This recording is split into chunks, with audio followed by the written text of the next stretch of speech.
এই ছেলেটি মজা করতে করতে এলিয়েনের পোশাকের ভিতরে নিজের হাত ঢুকিয়ে দেয়, আর সবাই অবাক হয়ে যায় কারণ সে সেটাকে নিয়ন্ত্রণ করতে পারছিল।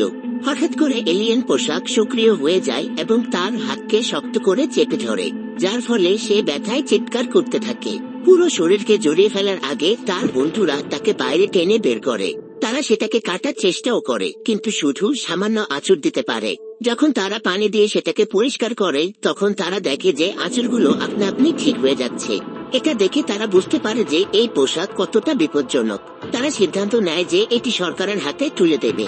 কিন্তু যখন ছেলেটি আর্মি চিফকে এলিয়েন পোশাক সম্পর্কে জানাতে যাচ্ছিল, তখন তাকে আক্রমণ করে ফেলে দেওয়া হয় এবং অপরাধীর মতো বন্দী করা হয়। এটা দেখে ছেলেটি নিজের সিদ্ধান্ত বদলে ফেলে এবং নিজের বন্ধুদের বাঁচানোর জন্য এলিয়েন পোশাক পরার সিদ্ধান্ত নেয়। যদিও এটি পরতে তার ভীষণ ব্যথা হয়, তবুও সে পোশাকটি পরে নেয়, যার ফলে সে অসাধারণ শক্তি পেয়ে যায়। সে নিজের বন্ধুদের বাঁচানোর জন্য মিলিটারি বেসে ঢুকে পড়ে। সেনারা তার উপর গুলি চালায়, কিন্তু পোশাক তাকে সব আঘাত থেকে রক্ষা করে। কিন্তু একটি শক্তিশালী ধাক্কার পর এলিয়েন পোশাক তাকে বাইরে ফিরিয়ে দেয় এবং তাকে গ্রেফতার করা হয়।